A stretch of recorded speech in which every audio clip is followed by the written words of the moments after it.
Bonjour à chacune et chacun.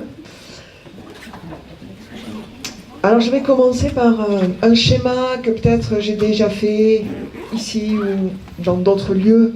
Donc pour ceux qui l'ont déjà vu, vous m'excusez, mais pour moi il est important parce que ça positionne beaucoup de ce qui va être dit après.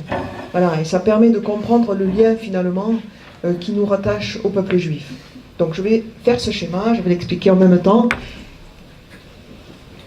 Et ça permettra de comprendre, j'espère, un certain nombre de choses. Donc, au départ, il y a le peuple juif. Ce peuple, je vais le dire vite, mais c'est le premier peuple à être monothéiste au monde. Voilà, avant cette croyance qui sort lentement du polythéisme, le peuple juif n'est pas monothéiste d'un coup, il se dégage longuement du polythéisme, mais un jour il devient monothéiste alors que tous les peuples autour sont polythéistes. Il y a eu quelques intuitions avant de monothéisme, notamment chez les Égyptiens. Mais c'est quand même lui qui le premier va dire, ben voilà, nous on ne croit pas à plusieurs dieux, on croit à un seul Dieu, et qui est créateur du ciel et des étoiles et de la terre, qui est présent, qui fait alliance avec l'humanité et qui est présent de façon invisible dans sa création. Bon, ce peuple juif petit à petit va mettre en place des croyances, va mettre en place des rites, va construire un temple et petit à petit va attendre le Mashiach, c'est-à-dire le Messie, l'Oem, celui qui est Oem par Dieu, qui a reçu l'onction. L'onction, je le rappelle, c'était l'huile qu'on mettait sur le front, notamment des prêtres et des rois.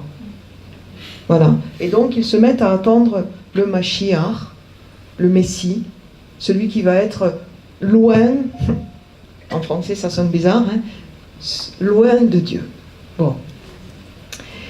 Et le temps passe, et puis il y a quelqu'un qui s'appelle Yeshua, Jésus, qui est juif, qui naît dans une famille juive, qui mange kasher, qui respecte le Shabbat, qui est circoncis. Pendant longtemps, l'Église a fêté le 1er janvier la circoncision du Christ. Ça a été enlevé maintenant du calendrier liturgique, mais c'est resté une fête pendant très longtemps. Et ce Yeshua, à la fois pendant sa vie et puis après sa mort, va poser question à une partie du peuple.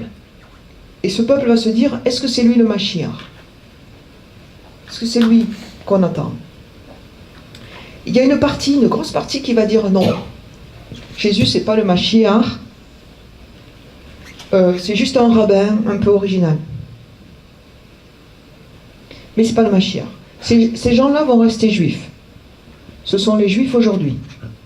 Les juifs aujourd'hui attendent toujours le Messie. Et dans l'histoire du peuple juif, il y a eu plusieurs faux messies, régulièrement. Voilà, le dernier, c'est dans les années 80 aux États-Unis.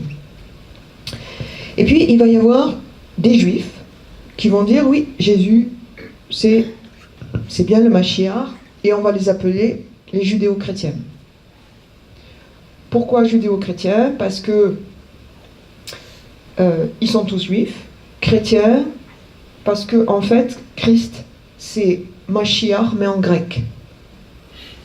Mashiach, c'est de l'hébreu, Christ, c'est du grec. Ça veut dire strictement la même chose. Quand on dit Jésus-Christ, on dit Jésus le Messie. On reconnaît Jésus comme étant le Messie.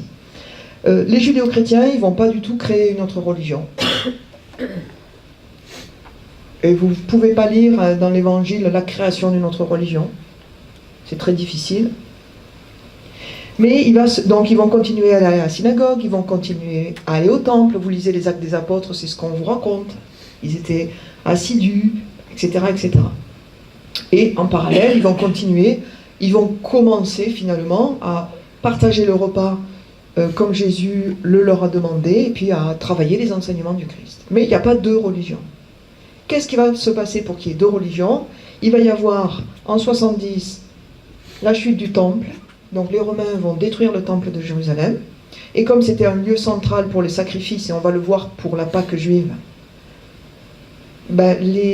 ça va obliger la branche juive va se reconstituer fortement. Les Sadducéens vont disparaître parce que le temple va disparaître. Les Esséniens vont être tués par les Romains, 68. Il ne restera que les pharisiens qui vont reconstruire le judaïsme rabbinique. Et donc dans cette reconstruction, ben, cette branche-là va dire, ben voilà, finalement, est-ce que les gens qui croient que Jésus est le Messie sont toujours juifs comme nous on l'est, est-ce qu'on croit exactement la même chose? Bon. Et petit à petit, il va y avoir une différence. Et puis, le second élément qui va faire finalement le christianisme en tant que religion autre va apparaître, c'est l'arrivée massive des païens. Donc les païens, ce sont tous les non-juifs, donc en gros le reste de l'humanité. Donc il y a des païens que ça n'intéresse absolument pas ces histoires-là. Et puis il y a des non-juifs qui vont aller voir les judéo-chrétiens, qui vont dire « Nous on n'est pas juifs, on n'est pas du peuple juif. Est-ce qu'on peut croire au Christ et au Dieu de Jésus? Est-ce qu'on peut croire en Jésus et au Dieu de Jésus ?» Et on a cette réflexion, chapitre 15 des Actes des Apôtres. Ils vont discuter, il va y avoir des tensions dans le staff de l'Église, et puis ils vont dire oui, on va les accueillir comme ils sont. C'est pas la peine qu'ils deviennent nous pour croire en Jésus. C'est pas la peine qu'ils changent d'identité pour croire en Jésus. Et donc ils vont les accueillir en tant que Grecs, Perses, Romains. Juste, ils vont leur dire, écoutez, abstenez-vous des unions illégitimes et de la viande avec du sang. On va voir que la viande avec le sang, vous voyez, même cette prescription-là du départ va très rapidement disparaître. Et c'est parce que les non-juifs arrivent en masse que de plus en plus, ils vont manger non cachère. Ils vont être en état d'impureté selon la loi juive, qui est de la symbolique, pas de la morale. Et petit à petit, là, il va y avoir une séparation et il va y avoir création de ce qu'on va appeler l'Église, qui est assez tardive en fait. Maintenant, on situe dans certains endroits le moment de la séparation avec le début de la littérature polémique 135. Dans certains endroits, c'est 4e siècle. Donc ça, il faut bien avoir en tête ça. Quelqu'un comme Saint Jean Chrysostome, qui est un père de l'Église, qui a des propos très anti-juifs. En fait, il faut se dire que lui, il se bat tous les dimanches, tous les Shabbats, pour que ces chrétiens n'aillent pas à la synagogue. Parce que spontanément, les chrétiens vont à la synagogue à Antioche, chez lui. Et alors, il doit dire des trucs terribles, odieux, quand vous lisez Saint Jean Chrysostome, pour finalement, lui, pour qu'il reste à l'église et pas qu'ils aillent à la synagogue. Donc nous, ce qui nous apparaît, allez, c'est très clair, très vite, deux religions, non. Non, tout ça est très mêlé. Bon, tout ça pour dire quoi? D'abord pour dire qu'il n'y a pas d'église sans racines juives. Voilà, on est greffé, dit Paul, on est greffé à la racine juive. Donc on hérite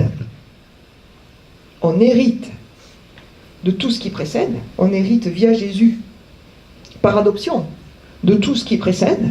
Et c'est pour ça qu'on va effectivement trouver des racines juives à l'Eucharistie. Ça paraît, c'est presque pas, il n'y a pas besoin de l'expliquer. Jésus est juif, il pratique en tant que juif, l'Eucharistie a des racines juives. Le second élément qui rajoute une complexité, c'est que cet arbre-là, à un moment donné, il a donné un fruit qui s'appelle Jésus. Mais il a continué à donner du fruit.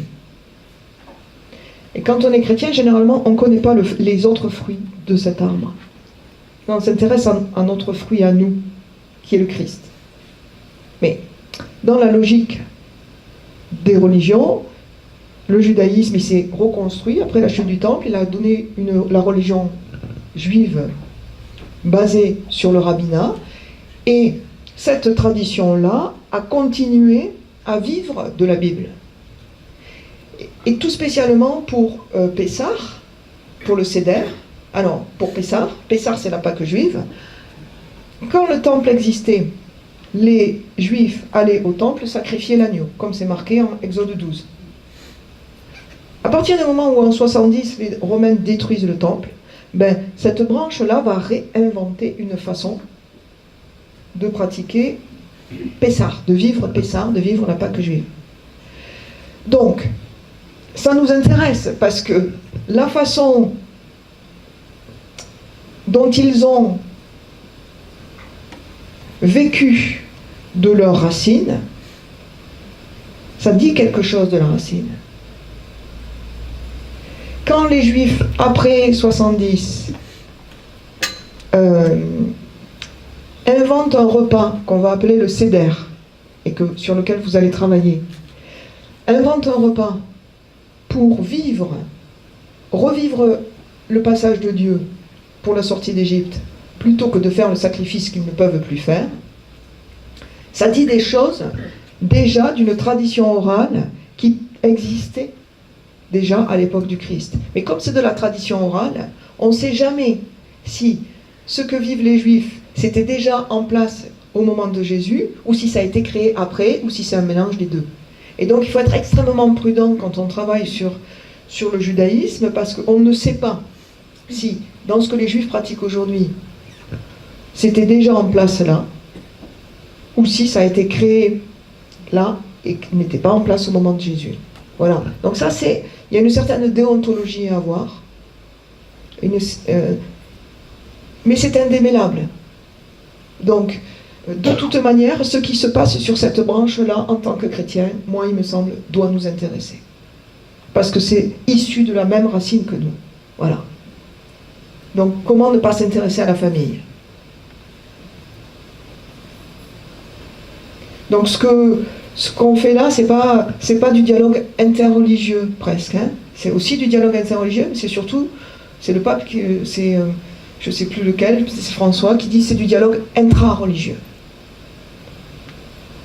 Voilà. Benoît XVI l'a dit, hein, mais François y est revenu. C'est d'abord, quand on travaille le judaïsme, on fait autant du dialogue interreligieux que du dialogue intra-religieux.